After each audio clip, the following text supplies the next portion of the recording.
Mi nombre es Juan Carlos Parodi, soy un socio relativamente nuevo. Realmente me siento honradísimo de pertenecer a esta institución y espero que ustedes no se hayan arrepentido o arrepientan, sobre todo la gente que me presentó, de que yo esté aquí. Yo soy cirujano, pero hoy voy a hablar de un tema que no tiene nada que ver con la cirugía. Me comprometí con algo y lo sentí como propio y quiero compartirlo con ustedes, porque creo que es un problema real, es un problema de humanidad y una falta de respeto por el derecho de los niños, y sobre todo porque hice la proyección en el futuro de las tendencias actuales, que lo hice en la Universidad de Michigan, que yo pertenezco a la cátedra de investigación, e hicimos una proyección del crecimiento demográfico argentino y la posible calidad de gente que vamos a tener en el futuro. Bueno, no vamos a hablar de lo que es la pobreza. La información la recogí de organismos nacionales e internacionales. Leí mucho de las mejores fuentes, sobre todo el efecto de varios factores sobre la capacidad cognitiva de los pobres. Y lo más importante, hice un trabajo en terreno que los quiero compartir con ustedes. Hoy sabemos que aproximadamente el 30% de los argentinos son pobres, pero el 50% de los niños menores de 14 años son pobres. En los asentamientos el 73,9% de ellos lo son. ¿Qué significa esta cifra? Aunque ustedes no sean matemáticos, yo tengo 3 hermanos ingenieros y siempre me gustan las matemáticas, ustedes pueden ver muy fácilmente que si el 30 son pobres y el 50 de los niños, quiere decir que el crecimiento demográfico es una cosa que no es regular y que el crecimiento se hace a expensas de los pobres. Roberto Kachanowski estaba dando una charla y tomé una foto de uno de sus diapositivos que viene muy al caso. Él estaba mostrando qué pasó con las pensiones a madres con más de 7 hijos a través del tiempo, y demostró que una cosa realmente calamitosa, que cuanto más planes había más hijos y más pobreza. Las familias pobres tienen un promedio de 4,3 hijos por pareja y los no pobres 2 por pareja. Si ustedes hacen una simple progresión geométrica con estos números, en 3 generaciones los pobres generan 79,5 personas, casi 80, y los no pobres 16. Es decir, que el crecimiento de los pobres es 5 veces más que los no pobres. Una generación, los asentamientos, recuerden que es solamente de 16 años. Quiere decir que 3 generaciones es poco tiempo.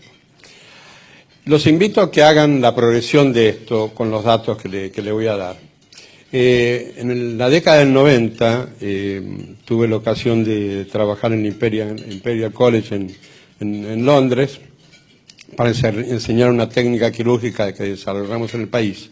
Y los londinenses me decían, estamos preocupados, porque nosotros tenemos una cultura milenaria, tenemos una religión, la anglicana, estamos muy preocupados por lo que está ocurriendo con el crecimiento demográfico de las familias musulmanas, que de ninguna manera habían juicio sobre lo bueno o lo malo que es la religión y son muy abiertos en ese sentido, debo confesarles, pero dijeron, no es nuestra cultura. Pero en poco tiempo, en el 2016, en la elección de Londres, directa, no indirecta, salió Sadiq Khan, que fue el primer musulmán mayor de Londres. Alrededor de Londres, todas las comunas, en este momento están en manos de musulmanes. ¿Qué pasa con esto? Que los colegios elementales disminuyen y las madrasas aumentan. Y fíjense en lo que pasa por un país con la cultura como la inglesa, que en las madrasas se enseña el Corán. Bueno, esto es la proyección de los que pasaban los 90, y en esto me quiero dedicar yo a decirles a ustedes qué nos va a pasar a nosotros si no hacemos algo. Con la asignación de planes en el tercer mes de gestación, el embarazo adolescente se incrementó significativamente. En algunos hospitales se quintuplicó la atención a adolescentes embarazadas. ¿Y esto por qué? Porque al tercer mes ya recibían subvención. Y cuando tienen el hijo, tienen la subvención por hijo, y al año siguiente tienen otro embarazo para tener otra subvención. Nosotros no le podemos echar en cara nada porque necesitan plata y no la tienen, que ahí está el problema.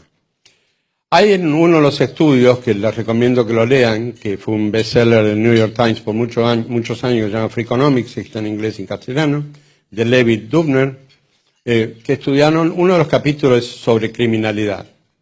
Y una cita de este libro es: no hay hijo que tenga menos posibilidades que aquel de madre adolescente con escasa educación. El 50% de estos niños serán delincuentes. Yo fui a visitar las villas y realmente me sentí muy mal y por eso me comprometí con el tema. Me fui al pozo de la cava, hablé con las familias, les llevé cosas, charlé con los chicos, llevé sociólogos, llevé psicólogos, llevé expertos en nutrición, que dicho sea de paso, ya tenemos en la Argentina 2 esfuerzos muy grandes en nutrición, que después vamos a hablar. Yo me empecé a preguntar, yo veía a esos chicos, la última casa que fui tenían 10 hijos, una mujer soltera que estaba embarazada, las 2 hijas mayores, adolescentes, ya estaban embarazadas, y empecé a hablar con esos chicos, que me sonreían porque les llevé regalos, y les vi los dientes marrones. Tenían dientes marrones en pleno San Isidro, porque no tenían calcio. El cociente intelectual de esos chicos era realmente bajísimo. Entonces yo pensé, este pobre chico no pidió venir acá. No tienen los mismos derechos que mi nieto, nadie lo defiende, y es realmente una aberración que pase hoy en día esto. Y lo hablé con Pose, le digo, esto no puede durar un día más, porque este chico ya tiene asignado su futuro, y no le estamos dando iguales oportunidades a todos, que es el principio de la justicia social. El otro problema es que, ¿qué pasa con los pobres? Los pobres generan más pobres, pues esos hijos no van a ser ricos. Raramente el hijo de un pobre, hoy en la Argentina, no será pobre en el futuro. Y a eso viene la progresión geométrica que le vamos a hablar en unos minutos. ¿Por qué el hijo de pobre será pobre? El cociente intelectual es menor. Esto es altamente conocido, publicado, y yo lo estudié personalmente. No es solamente la deficiente alimentación desde el embarazo. Cuando nace un chico de una madre malnutrida, ya tiene cociente bajo. La plasticidad del cerebro se produce dentro de los primeros 5 años. Hay un segundo periodo de plasticidad en la preadolescencia muy corto, pero esencialmente el cociente depende de la nutrición durante el embarazo y en los primeros 5 años. Además, estos chicos, que la mayoría son no deseados ni esperados, no tienen estímulos, tienen agresión física más del 50%, padecen polución auditiva, presencia de pandillas en su barrio, falta de afecto y uso del paco. Todo esto está publicado hasta en el Lancet, que es una de las revistas internacionales de medicina más respetadas, y la sustancia gris de estos chicos en volumen es menor, y la superficie de su cerebro también es menor. Ni que hablar de las conexiones interneuronales, que son muchísimo menores. El problema es que este déficit cognitivo, aunque ustedes lo recontraalimenten, es irreversible. Ya estos chicos, que son el 50% de los niños en Argentina hoy, van a ser nuestro futuro. Y esos chicos tienen bajo cociente. Y ahora vamos a hablar de la educación. Educación deficiente. Yo comprobé personalmente que en todas las villas los maestros no tienen título de maestro. Fui a hablar con los gremialistas y me dijeron, eso es así. Los que tienen título no van a las villas.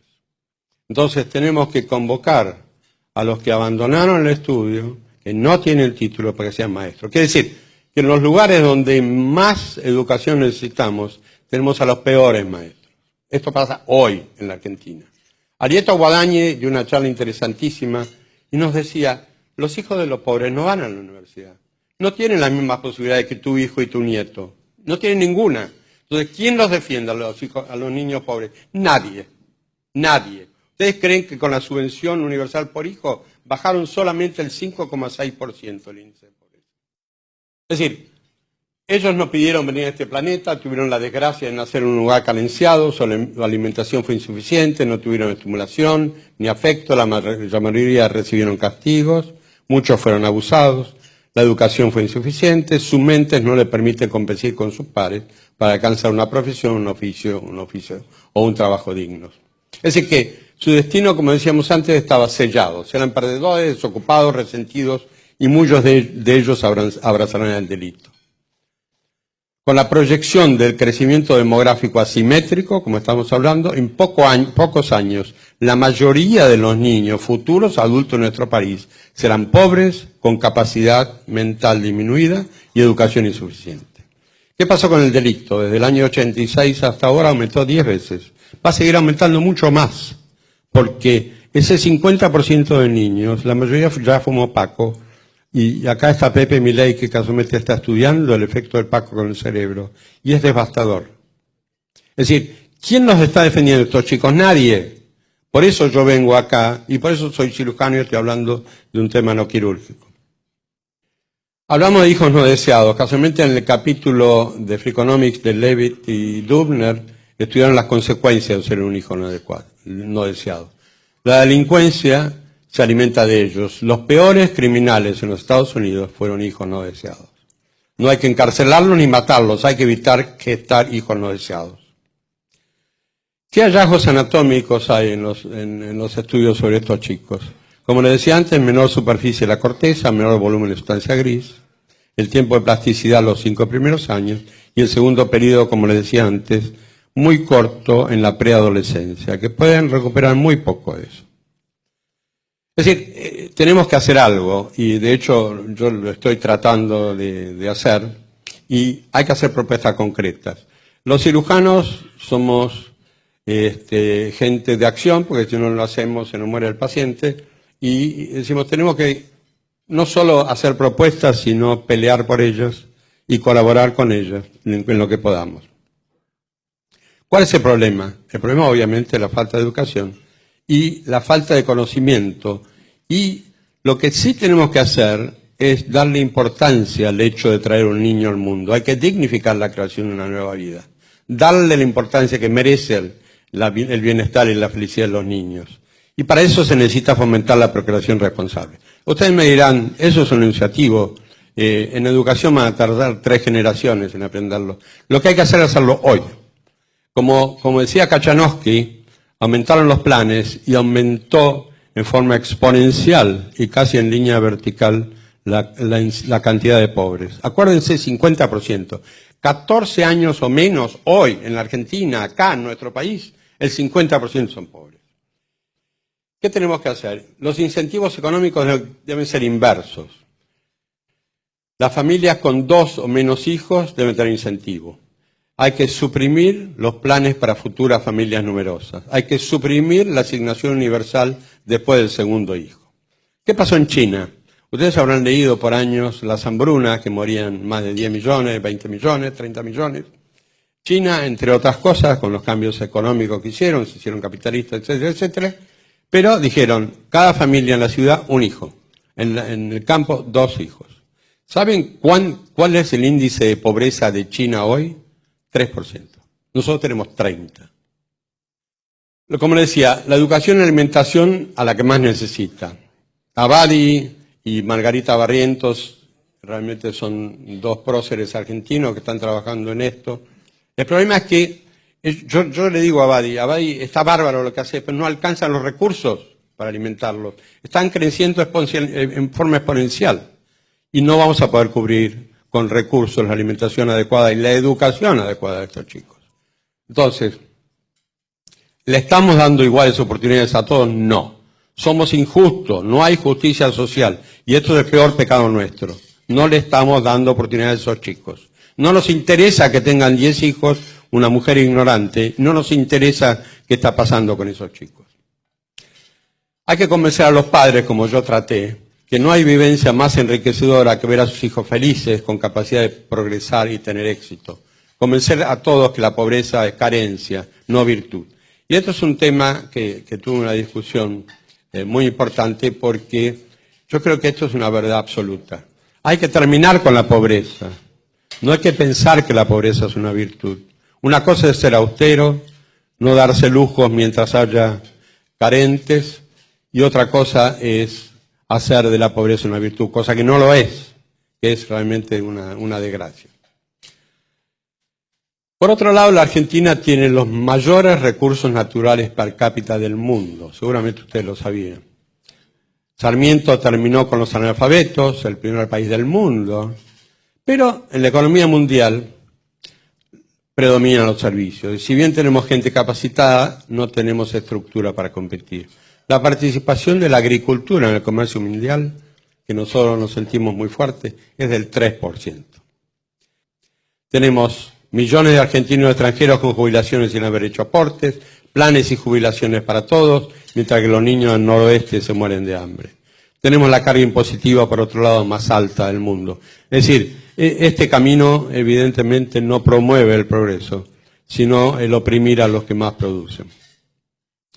La Universidad de La Plata tiene un tercio, y eso lo vi yo personalmente, un tercio de alumnos extranjeros que estudian gratuitamente. Somos buenos, sí, pero lo que pasa es que no somos ricos. Tenemos chicos muriéndose de hambre en el norte y le estamos regalando estudios a gente con capacidad de pago y no pagan nada. La tercera parte de los estudiantes de La Plata son extranjeros. Y en Buenos Aires el número es más o menos similar. La maternidad Sardá que visité tiene el 80% de la cama de maternidad ocupada por bolivianas. Se atienden gratis y vienen en tour, que eso lo vi yo también. En ómnibus, se atienden gratis, como si nos sobrara la plata. Vayan ustedes a Bolivia a atenderse, no sé si alguien fue. No los van a atender si no pagan. No van a hacerlos entrar a una escuela si no pagan. Y acá se los regalamos, cuando en realidad se nos están muriendo los chicos. Entonces somos tontos y cobardes. Yo lo creo fervientemente. Muchos paraguayos vinieron ilegales, el gobierno les dio papeles, usurparon tierras en la Recoleta, robaron material de construcción de las obras que trabajan, se hicieron edificios hasta 4 o 5 pisos, se colgaron de los servicios sin pagar y hoy alquilan los departamentos y viven de renta. ¿Somos vivos? No, somos retontos, aunque la mayoría seamos profesionales. Es decir, le damos educación y salud gratis, subsidios a todos, las fronteras son porosas y ni siquiera controlan los antecedentes de los inmigrantes. Es decir, ¿somos ricos? Como le decía, no somos ricos. Tenemos gremialistas corruptos y mafiosos, la policía recibe órdenes de no reprimir cuando hay una horda que rompe a mazazos las plazas y la policía cuando actúa los procesa. Es decir, ¿estamos bien? Nuestro futuro, si no cambiamos, es calamitoso. Nos estamos llenando de habitantes con escasa capacidad mental, con pobre educación y tendencia del delito, y eso es muy serio. En pocos años volverá el populismo, los cubanos, como ya lo hicieron con los montoneros, darán las órdenes y seremos otra Venezuela. Tendremos que emigrar y entregar el país a los que con astucia y perseverancia están tomando el poder. ¿Hay posibilidades de revertir la tendencia? Sí, pero con estrategia, coraje, paciencia y mucho trabajo. Discúlpenme el ímpetu que le puse y el entusiasmo, pues realmente lo siento y además lo creo.